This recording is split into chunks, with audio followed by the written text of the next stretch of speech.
Hello and welcome to the Venue Success Podcast. I'm your host, Tirza Caffey, and our theme in season 2 is Tools of the Trade, the pros behind the process. And I am joined today with an incredible pro. We have Nina Addeo here, and she is the owner of Addeo Wedding Marketing. And I have always absolutely loved the name of your business. Such a beautiful play on words. Nina and I have been, of course, like I've mentioned this before, these pros that I have on in this season, we all run in a lot of the same circles. And so we don't often get to meet like face to face, which is unfortunate, but we see each other all of the time via social media, which is what we're going to be talking about today. But before we get started, it is time for crazy stories with Tirza because people have lost their minds.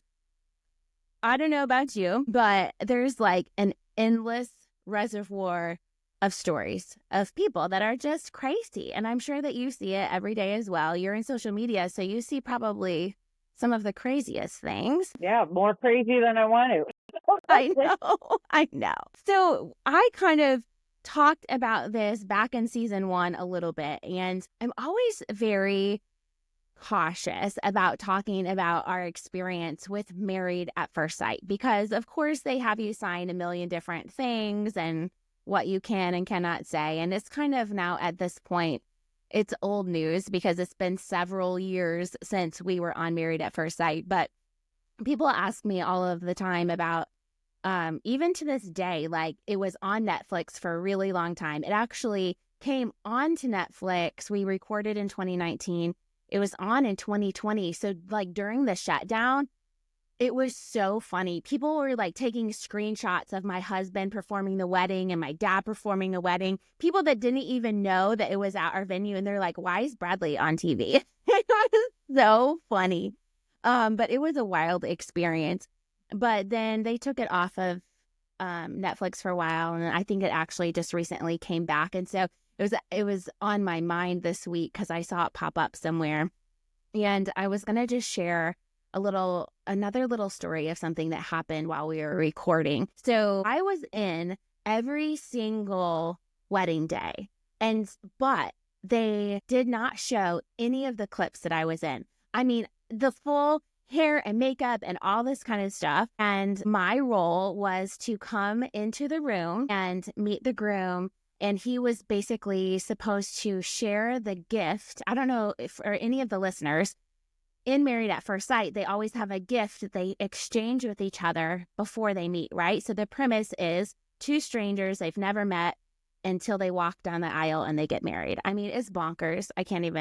I cannot even. But when I had first actually met the producer of the show, she came from California, and I don't watch a lot of reality TV because my life is a reality TV show. Let's just be honest. Like, I'm not going to go home and watch a wedding show after I've been like living it in my life. It's like the last thing I want to do. And so they came and they were like, hey, we want to record Married at First Sight at your venue. And I was like, first of all, what is that? And the lady was like, well, Tirza, it is the most watched relationship reality TV show, even higher than The Bachelor. And I was like, are you serious? Like, this is crazy. Anyway, so when they asked me to have like a little snippet in the show, I was like, oh, please. I really don't want to do that. But they're like, no, you should do it. It's sweet, whatever. So they ended up not putting any of the clips that I was in because of the story that I'm going to tell you today. And basically what happened is there was a couple, Matt and Amber. And Amber, in her pre-interview questions, they asked like, what kind of person would you want to marry? And she really wanted to marry either a Hispanic, Black. She didn't care. She's a little white girl. She just wanted to marry someone not white. Like, that was very important to her. And she knew that she was always attracted to people that weren't white. She knew that. And she also she loved basketball. And so they did get one thing right. This guy was a professional basketball player. So if anyone has watched this season, you know what I'm talking about. And so the whole exchange, there was 4 weddings that were done in 4 days. And this whole exchange was botched up so bad that they couldn't actually play these clips in any of them, because if they did, they would have immediately let people know that Matt was a total douchebag.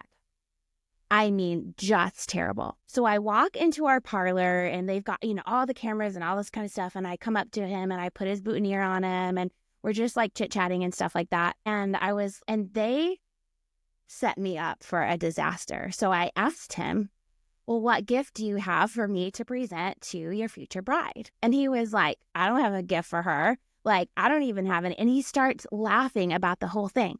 So then he walks over to the fireplace and he picks up this like they're antique shoes. I don't know how to explain it, but it was just like some random artifact, right, in our venue.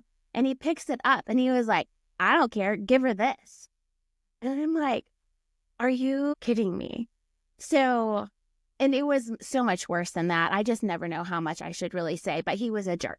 And I knew right away, like, that this was not a good situation because I had already met Amber. And she was the most delightful, genuine, excited person that actually was hoping that she was going to get to meet the love of her life in just a matter of like an hour. So I go up to our bridal suite and I got the present from her and they took all the video and all that kind of stuff. And I just didn't say anything about the present from him because I literally didn't know what to do. So then they sent me back and they're like, you need to tell her.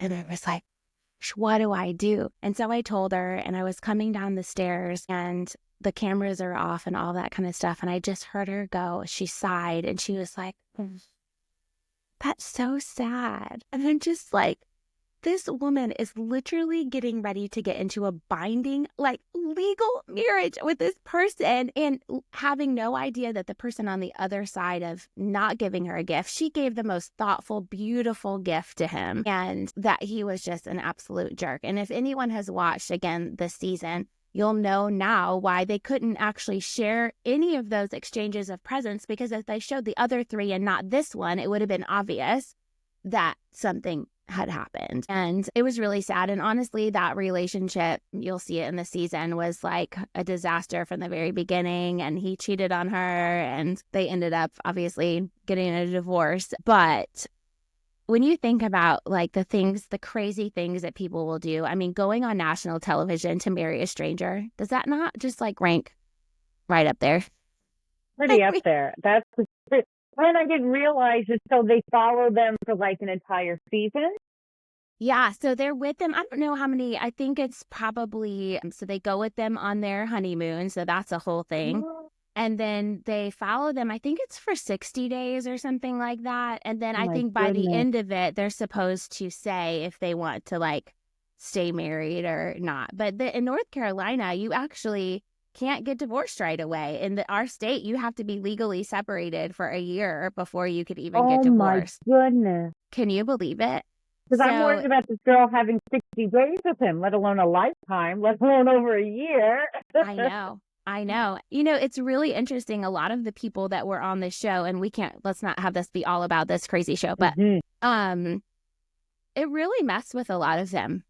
And of the 4 couples, only one is still married and actually have stayed kind of in contact with a lot of these people that were on the show. And ironically, Amber came back and worked at my venue as a bartender like years later. Yeah, because I just love her. She's just a genuinely lovely person. And she just had a baby and she's newly married and I'm very, very happy. And I'm delighted for her that things worked out for a happy ending. Her life. Yeah. And could care less of what's going on with Matt. Could care less. But a lot of these people, their lives were extremely disrupted. A lot of them have left the state because they were here in Charlotte, local celebrities for sure. And they couldn't go anywhere without being confronted by people and everyone's asking them about the, personal deep things of their life, right? So anyway, that's our crazy story. That's a good one. Oh man. We had I shared in season 1 about a big fight that actually happened at the reception of it was this same wedding. So Wow. So if people are connecting the dots, it's pretty crazy. But anyway, enough of the drama. Let's move on with different types of drama. So social media. So Nina is the owner, like I said, of I Do Wedding Marketing, and it's a social media marketing agency.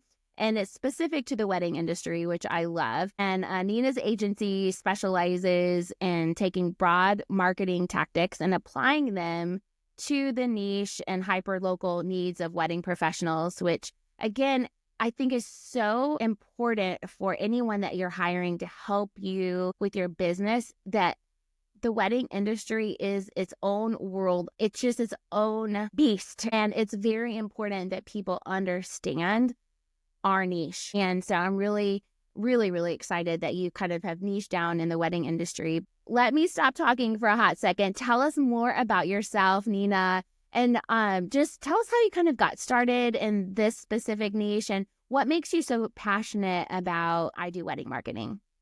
Yeah. So a bit of my backstory is when I was, trying to figure out what I want to do with my life, right? You're in college and I just could not come up with any. Social media was just really for people. It wasn't businesses yet. You had to have a email address for a college to even get access onto Facebook. It was when these things were just kind of rolling out and getting more traction. And so I went to school for speech communications and rhetorical studies. So it's a lot about the art of language. And it was after college where I started to see social media become a career. So that's when I wanted to try to get into it. And my first big opportunity was being an administrative assistant and the marketing manager for a group of wedding venues.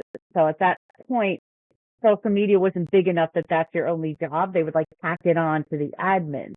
But it ended up working out perfectly because by being the administrative assistant, I was doing cake orders, linen orders, participating with the vendors in the bridal showcase, and most importantly, as part of the sales meetings for the minute. So I was learning the back end process, the back end struggles, seeing the inquiries come in, and using the art of language to connect that to what the couples are looking for on social media. And so that's how I kind of started to marry the two together, no pun intended. And as far as, doing the marketing there, the advertising budget was my salary. So there were no ads. You had to do it all organically. I was the budget, so I had to make it work. And that's where I kind of developed these organic tactics to let couples know that these venues exist and that they're here. And when whenever after I got married, I said to the girls, I was like, once you're married, is this less fun? And they all said, yeah. But after I got married, I was still thinking about weddings all the time. That's when I realized this is just something I really am passionate about doing.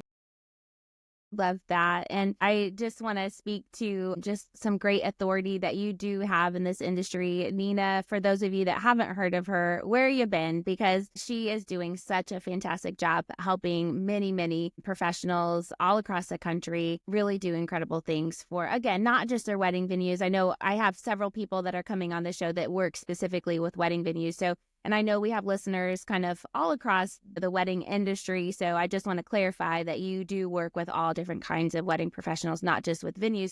But I do know, because you've shared that with me, several venues that you work specifically with, which is fantastic. So today on this show, of course, just like with always, we want to be able to give you as listeners some great tools, right? We're trying to help boost that toolbox that you have and hone some of your skills and help you understand, because like with everything, social media, it feels like it changes every day. Like I follow a lot of Instagram influencers that their whole shtick is like following the trends of what is happening and changing. And like, I know recently they're like, okay, now you could test a reel and see how it's going to work. And and it just could be so incredibly overwhelming. And again, a lot of venues are, and there's more younger venue owners coming up, but I would say in general, a lot of venue owners are a little bit older and social media is extremely daunting to them.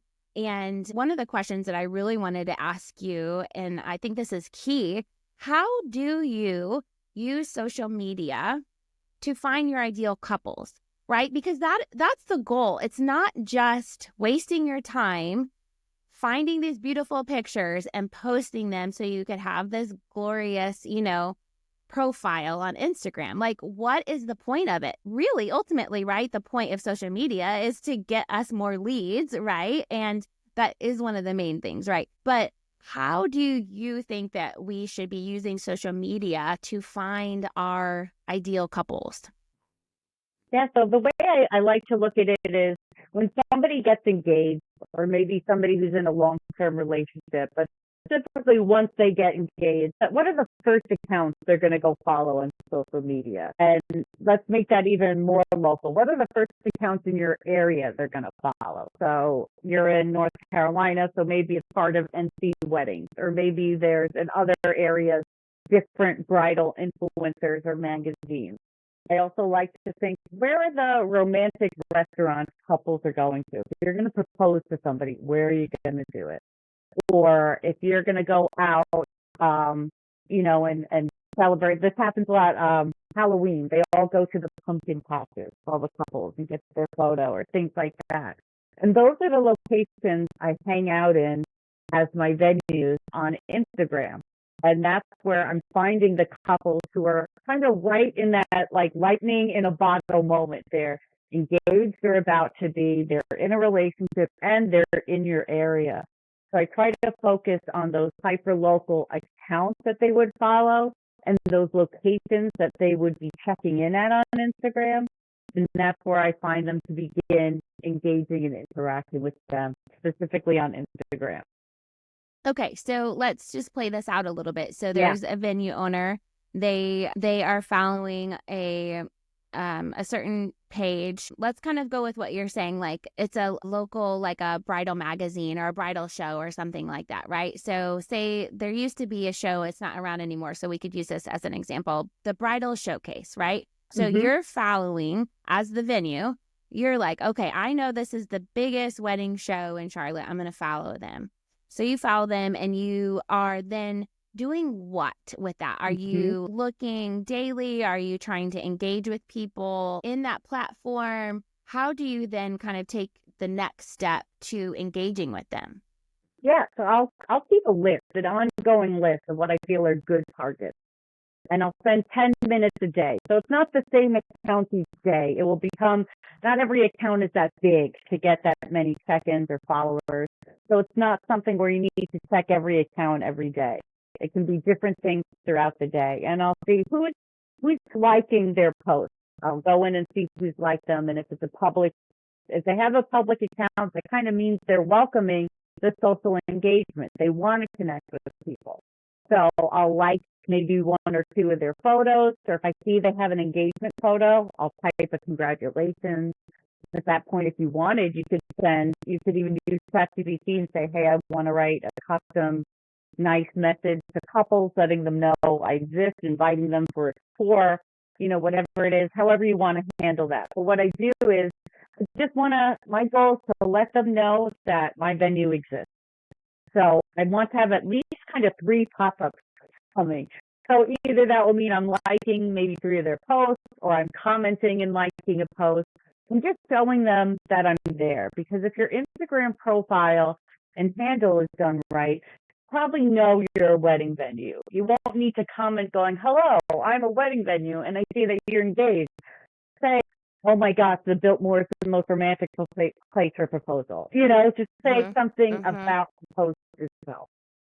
I love that. That's so good and very actionable too. And I do want to encourage people, and I like what you said, like do it in little snippets, because Hmm. honestly, you could waste so much time doing this, right? It's you could be commenting and liking all day long, and it's not going to be good for you to be spending your time doing that. Yeah, So I like that 10 you said to minutes do a it in day. snippets. Exactly. So let's talk about what you should include in your Instagram captions, because I know, Hmm. again, this is another thing that changes all the time. Like in the beginning, for a long time, it was like, you need to have 26 hashtags, or you need to do this and that. Like, what is kind of currently the best way to do your captions? And again, today we're talking a lot about Instagram.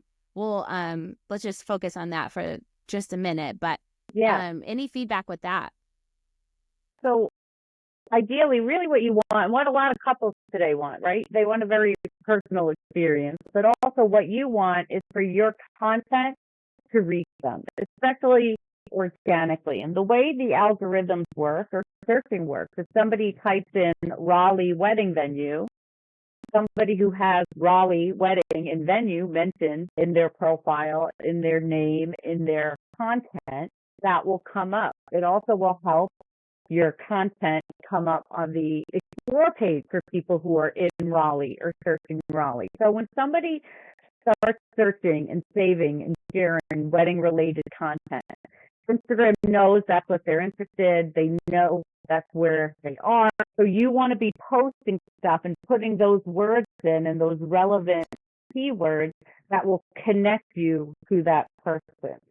So if you're just putting a photo of your beautiful venue, but you have a quote, if you don't already have a following, that might not get any traction. Really, you want to add in, when you step in the grounds of our beautiful historic venue in downtown Raleigh, and start telling that story. Because not only is that more engaging for someone who does find it, but it's going to help it get found.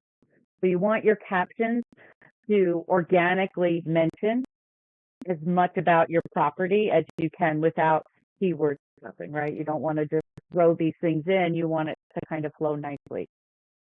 I guess in my mind, when you talk like that, I think a lot of I'm thinking SEO in my brain, that Yes. you're Now, social media is SEO now. So now we have to worry exactly. about it both places. But it really does correlate with each other. And you want to make sure, correct me if I'm wrong, that if you have special keywords that you're using on your website targeting certain things, that you are also kind of not having a totally different strategy necessarily on your social media platforms, that they're like, oh, I understand. Has a historic venue in Charlotte, that Mm-hmm. they understand who I am to be true in both spaces. I think that's really important. There's a lot of mistakes that I think people make when we talk about so when we say captions, we're talking about maybe your profile, your, what people see, right? When they Mm-hmm. first go to your page. So maybe this is a little off topic, but where do you see people make mistakes when it comes to that content that they have at the header on their Yeah. Instagram? So on Instagram, people typically are on Instagram and they're browsing. They're not even intentionally browsing. They're just zombie scrolling, doom Huh? scrolling as it's known. Exactly. And it is very hard to get someone to be engaged enough with your content to then go to your profile. So then when they do go to your profile, you do not want them to have to work to find anything out.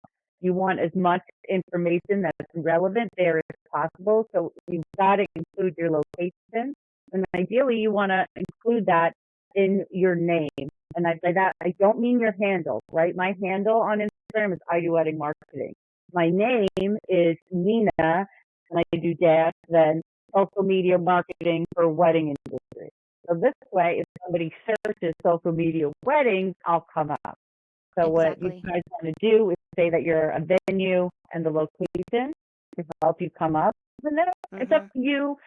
What else do you include from there? Obviously, you want to have, a link to your website. You could put details like your capacity or things like that, because when people do come, you want to you don't want people who aren't going to be a fit for you coming and taking up your sales time, right? If your capacity is 150 and they have 250, I know we like to think we'll convince them to ditch 100 people, but it's really not going to happen.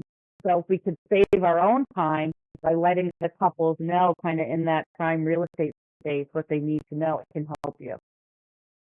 Absolutely. And there's only so many characters, right? And so it's really tricky to figure that out. And I wouldn't be changing your name all of the time, really, Mm-hmm. really stick. I mean, I'm sorry, I shouldn't be coaching on this. You're the professional, but I think a No, lot but of times, you're right. Yeah.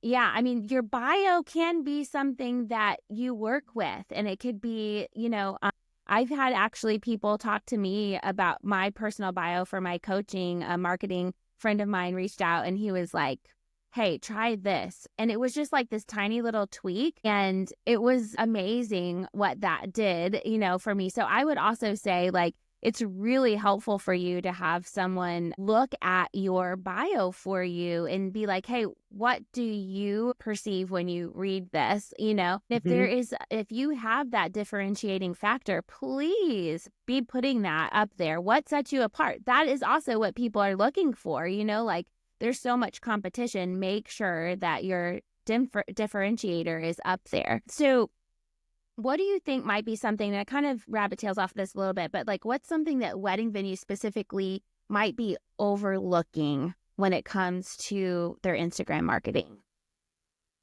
Something that can make a big difference is if you are posting reels, which is video content, is putting a cover photo over it and having Mm, a tailored cover photo that is professional or polished or shows an intentional piece of the video. So what can happen is when you post a reel, even if it's, a meme reel, it can kind of uh look messy on the feed, but if you change that, and you can do that at any time, you could go to an old post, click the three dots and edit it and upload a new cover photo. So let's say you did live footage of a wedding and now you have a professional gallery. You can update that later and add that new cover photo. And I find they really do perform better and make a difference once you get more thoughtful about what those cover images are going to be. so I love this. So tell me why. Is it because people aren't clicking on it if they don't know what they're getting ready to watch? Like, are you saying like it would be, correct me if I'm wrong, a cover photo that might have a little snippet that is clean and easy for them to understand what they're getting ready to watch? Or is it for a more of an aesthetic purpose? It's a bit of both. So what happens is when a reel first comes out, those first 48 hours are where it's being pushed to the feed a lot. So now let's say it's past those 48 hours and somebody goes to your profile. We got them past the doom scroll and they're on your profile. What's going to entice them to click it? Because now they're just seeing your thumbnail. So now we're not relying on the algorithm to push it. We're relying on the grid itself. So sometimes it's taking a nice photo or even you just have, kind of a branded background and you add a hook of what's in the reel. Like, you'll never believe our Viennese hour looks like this, or, Hmm. the guest jaw dropped at this, or this Yeah. wedding was about to get crashed and then it's because they had llamas. Like something that's going to make somebody want to click it. So that could either be that you're going to add, or it could be in the photo. I love that. That's really, really great feedback for sure. So when I want to talk a little bit about Facebook, and Yeah. I'm curious what your thoughts are with this. And my experience has been, now that I'm like in my upper 40s, I could say that like I am relating a little bit more with the moms than I am the girls, right? Like that shift Okay. has most definitely happened. And my observation is that our ideal clients are not on Facebook and that their mamas and their daddies are on Facebook. What are your thoughts about that? I agree. Though I really do find that certain Facebook groups will still attract some of the brides and the Yes. grooms and the couples, because it's a bit more, or it's like they're either on Facebook group or Reddit, kind of like those Yes. two Yeah. things. Reddit. Um, Yes. Uh-huh. but a lot of them who aren't on Reddit, they're using Facebook for that purpose. And so, but it has to be a good group, and not every area has one, right? Some of those groups are just vendors, and some of them really are local brides. But if it's not one with the local brides, it is the parents. But content on Facebook still can perform well, because those are still people seeing the content and seeing your brand and name and maybe suggesting it to somebody else or sharing it with them. So especially with how easy it is to mirror content from Instagram to Facebook, I find it relevant being on both. I don't take any contracts where we're doing social media. We're not doing both Facebook and Instagram. Right. So you say build both of them and you could, duplicate Hmm. that content. Yeah. I wholeheartedly agree with you about these Facebook groups. So I think that they're using them the younger generation is using, because Instagram's not a great place for groups, right? So it's not built to be that. Facebook is where it's at in terms of these groups and recommendations. There's not a day that goes by that I am not in. Now, I have a social media manager, but I am in it more than her. Like, I am in there tagging my venue almost every day. Mhm. Every single day in our groups, and there's probably 3 or 4 here in Charlotte, and someone is like, hey, I'm looking for a venue in this certain area, and this is what I'm looking for. And I have 3 different pictures that I rotate. I post a picture. I think that's a big thing to do when you're commenting, to have something that catches their eye. And I will tag our Instagram or our Facebook page or whatever. And so you're totally right. Like, people are actively talking in there. Reddit is like this sleeping giant. I feel like it's just like it is so it's growing in popularity, isn't it? Yeah, and if you get recommended on it, I have a client who's a destination specific area for elopements. When people look up elopements in that area on Reddit, the Reddit thread for it comes up relatively high on Google, and they're being recommended in that. So one tip I like to give people is when you're asking couples to review you, throw in those groups or throw in if you're say wherever you share with your comrades, with your people, share about it, but I'll call out the specific groups that I know are difference makers and say, hey, if you're in here, a review on here or referring me when people ask for a venue means a lot. Oh my gosh, like big time. Even if it's someone that, like, we're asking them to do a Google review for us, but being like, hey, because as a bride, they're not like, most of these groups are just letting you post. They're not, like, even Hmm. asking for admin approval. Like, it'd be different if me as a business came in and tried to solicit or, Right, right. advertise, whatever. So if they pop in and be like, oh my gosh, I just got married at Alexander Homestead and had the best experience. Like, this is what went well. Like, I just got to give them a shout out because it was fantastic. Oh my gosh. Like, and the same Hmm. in Reddit, right? Having that social proof it's totally golden. So with that, so we're talking about, you kind of be everywhere a little bit, but when it comes to Facebook or Instagram, what do you think is the best platform specifically for venues right now? Right now, I think it's Instagram. The way it works, especially as a local business, I think is really ideal. I'm able to really target people who are local to where the venues are. The community of vendors is really strong, so there's always vendors kind of tagging you or wanting to interact.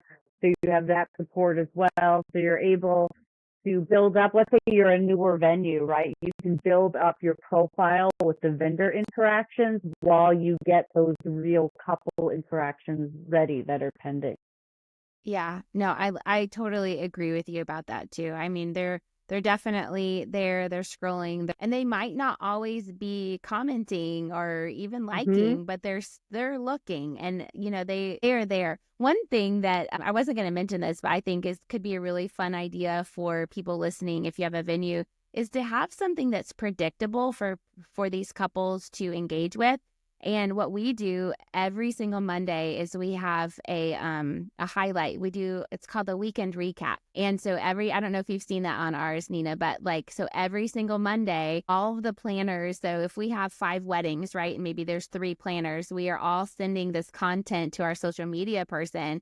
And then on Monday, everyone loves it. And it's kind of the highest engagement that we get Hmm. in a week is they love seeing real weddings.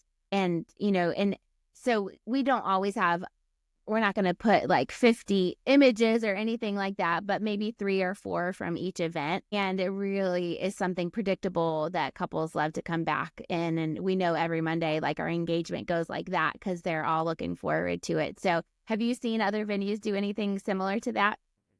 Yes. So I do want to stress why this is such a great strategy. And it's because when you're getting married and you're on that post wedding high, those first posts from the vendors sharing photos get shared and saved and looked at the highest rate you're ever Yep. probably going to get. But Yep. also that they're also more forgiving, right? Because the wedding just happened. So you can post cell phone photos, iPhone Yep. photos. And later, when you get to galleries, you post the wedding again. Another thing that's kind of similar that works really well is when venues do a photo with the couple once they book and say congratulations, you know, Katie and Sam are getting married August 2025. And what some of my venues have done is given me the Instagram handle too, so we can invite them to Yeah. collaborate with it. And then everybody's celebrating, everybody has eyes on the venue. And then you start that kind of that family process with the couple. Now you're following each other, you're following their engagement journey. And then after the wedding, they following them because that keeps you and them, right? You're on each other's minds. They're seeing you like their stuff, or congratulate them when they have a baby. When they do have friends getting married, or maybe they want to have, you know, a first birthday party, they're still Mm-hmm. thinking of you. Like, stay in their world. So I'll tell you one of our strategies, and it's okay if you tell me, hey guys, this is outdated, but I will share something that's helped us historically is that when we get those galleries back from, and we have those beautiful, beautiful photos, like we're able to go in and strategically choose the ones that we know highlight something that, you know, we want to feature on our Instagram, right? And that we will ask that bride to be a collaborator on that post, because then we are putting our post in front of her people that are probably our ideal client, because if she just got married, she's probably of that age that her friends are also looking at that. So that is something that I feel like is such a missed opportunity to invite them to be a collaborator. What do you think about that strategy? I agree 1,000%. The most important or the biggest difference makers or collaborators I found have been the venues and the couple. And if you get them to accept the collaboration, it does really great. I've also had a lot of great results with content creators, which I know not every area has a ton of them yet.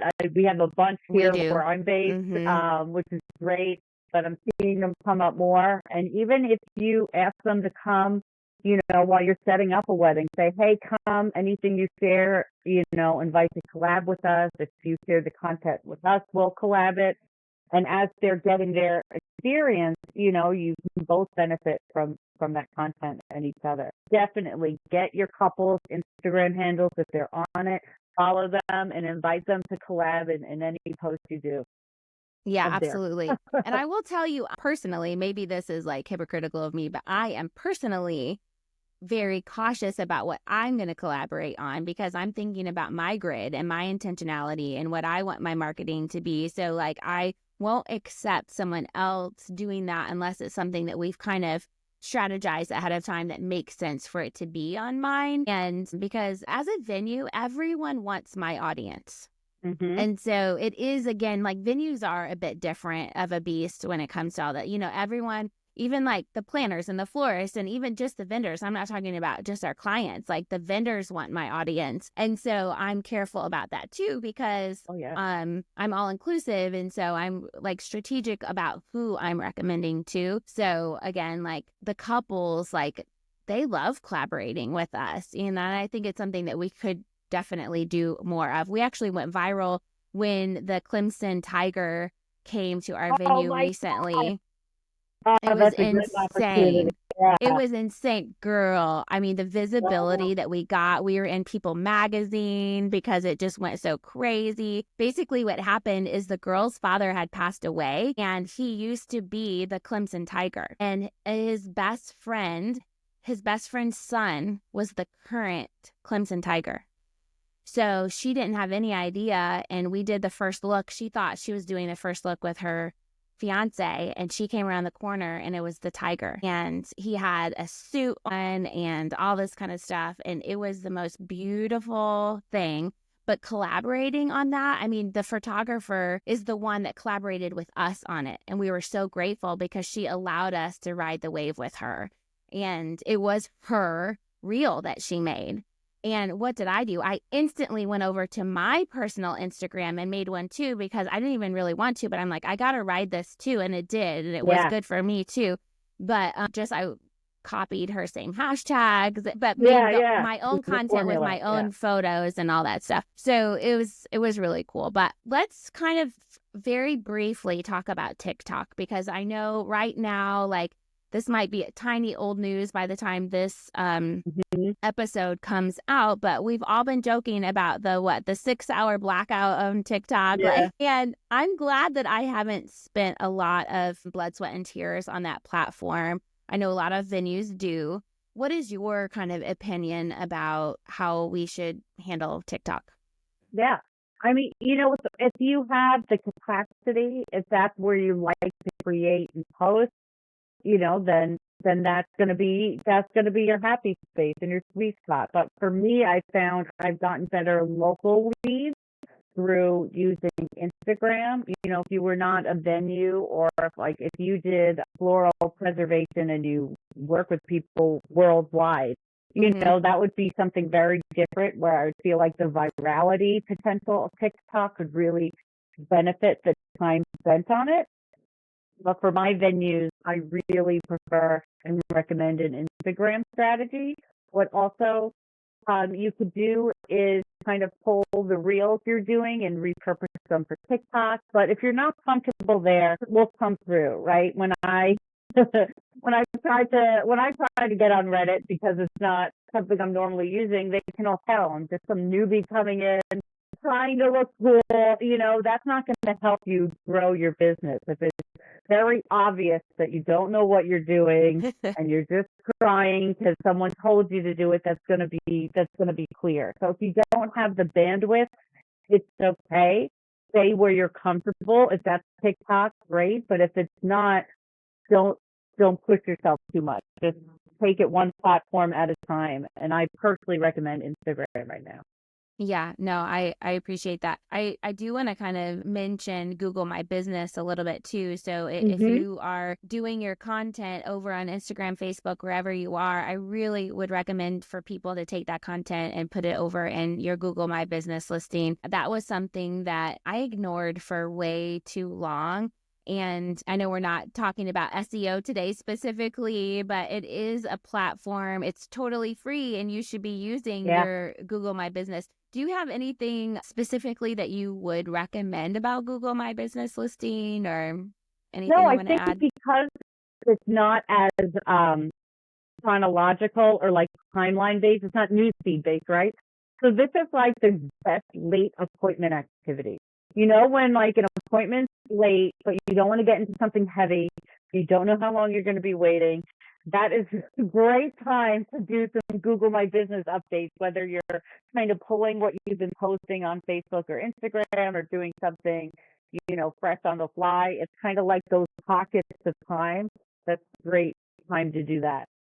Yeah, so just if you're listening and you're like, what in the heck is Mhm. Google My Business? A lot of people call it GMB. You'll see that kind of abbreviated all the time. But if someone is coming, they're on Google, right? It's the most used search engine, right? So that they're in there and they're putting in, your name of your venue, and up on the right hand side of the screen, right? All this stuff pulls up there and all these beautiful pictures, right? Those are pictures that sometimes people have left a review and they've posted a picture, and a lot of it is also content that we as business owners have fed into their platform. So we need to be keeping beautiful pictures in there too. So it's not, a lot of the people that will leave a review and post a picture, they're not great photos, right? So we want Not. to be sure that we have some professional, beautiful photos so that when they're at our website, or our listing on Google, that they could see some of that stuff. So Especially if you um get a bad review, right? For every bad review, if you get one, post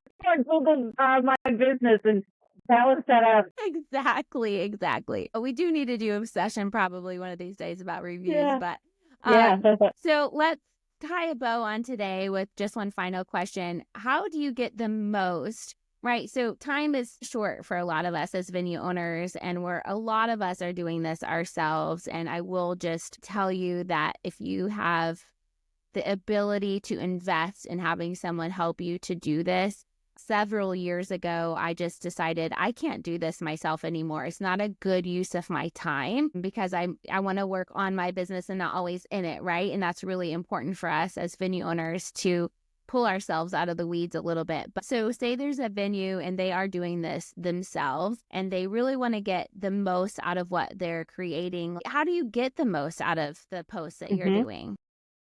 I will repurpose content, like we said, to take what you're posting on Instagram and post on Google, My Business. What I'll also do is post my reels. I'll download them and post them on TikTok or on Pinterest. So if you are on TikTok, that's a good way to kind of keep up with it. I find that videos have been doing well on Pinterest for me. Yes. So if we have great videos of the venue, I'll take the video. So even if you have videos you've done the past years and you didn't save them, there's a website. It's called inflact.com, INFLACT, and you can download your Instagram videos. And what I'll do is when I have time, that's another like pocket of time, appointments late. Let me download some Instagram reels and post them on Pinterest. And you can even ask ChatGPT, hey, can you rewrite this Instagram caption to be for Pinterest with a title or wherever you're going to repurpose to. And that's a great way to have your main focus on Instagram or whatever platform to still sprinkle in other places at a capacity you can handle.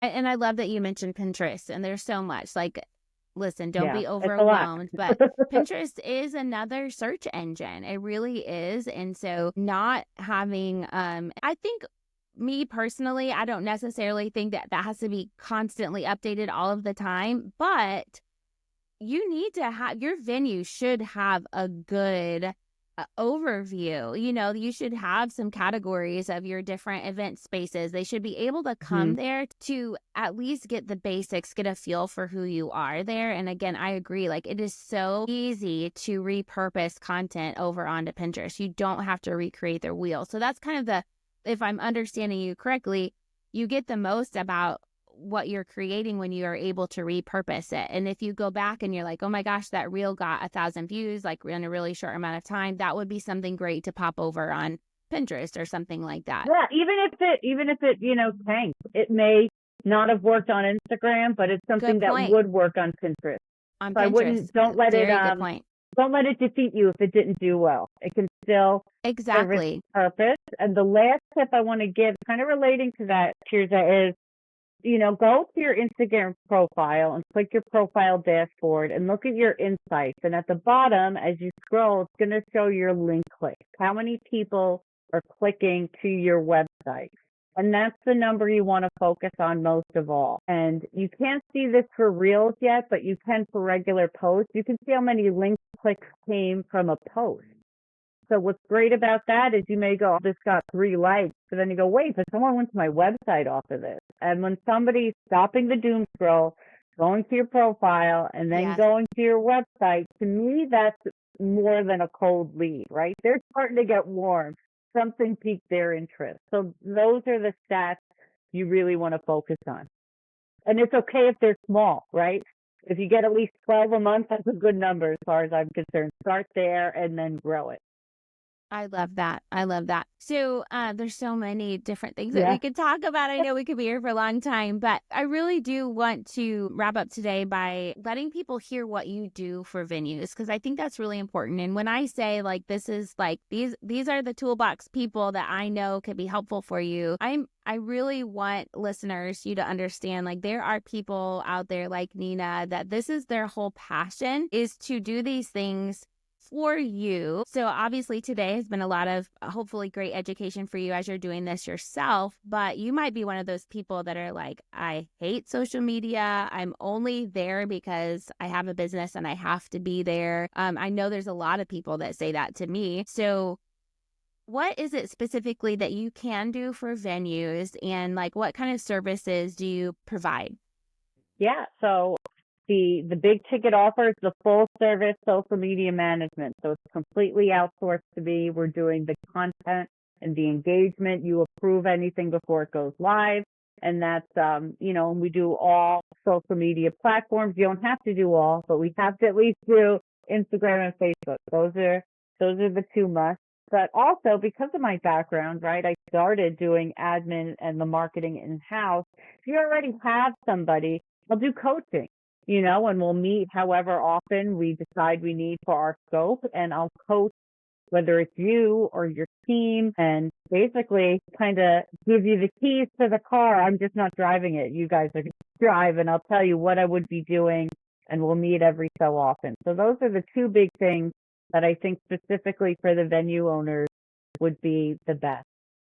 Love that. And so obviously, I think, ideally having someone do it for you so that it's predictable and doesn't go, we go through seasonality. And a lot of times when we're doing it ourselves and we come into a busy season, it's like all of a sudden our social media goes completely silent. And I would just encourage business owners, as you're listening, that is really dangerous for your brand to do that. And again, people want to see relevance and predictability, and they want to see that they could come and get new content. And so I think it's really important that if you aren't going to be able to consistently do it, that you have someone kind of in your back pocket that can do that for you. So how can people, of course, we're going to have all of your links, your website, your social media, all of that fun stuff in our show notes. But if someone wants to kind of get a quote from you or whatever, what is the best way for them to reach out to you? Yeah, the best way is going to the website, and also let me know if you've heard me on the podcast, and I'm happy to give any of Tears' listeners a free Instagram audit for listening. So just send a message. Let me know that you heard me on Tears' show and that you're interested in the Instagram audit, and I'll do that for you. Oh, that is so very sweet. Thank you, Nina. I do also want to recommend that if you're listening to this podcast, and you must love absorbing info this way, so be sure to pop over to Nina's podcast. She is the host of I Do Wedding Marketing podcast. They have over, I think, 100 episodes over there. Yeah, we just hit 150. Yeah. I know. That's fantastic. Yeah, over here at the Venue Success Podcast, we drop 2 a month. I mean, we're going crazy. Well, today has been so informative, and it's such a great conversation. And I really recommend listeners, please go follow Nina on her social channels. She always has fun little reels and things. I love watching your content. But this was very, very helpful today. So thank you for being on today's episode. Thank you for kind of leading the way and helping educate all of us old people. Man, it could be so daunting. It really can. So if you're listening and you're like, oh my gosh, I need help, please reach out to Nina, and we'll get you on a good path. So any closing words for us today, my friend? No, just thank you, and post on your Instagram today. Give it a shot. You can do it. That's right. Just do it. Until next time, friends, I wish you much success. We'll see you around. Bye-bye.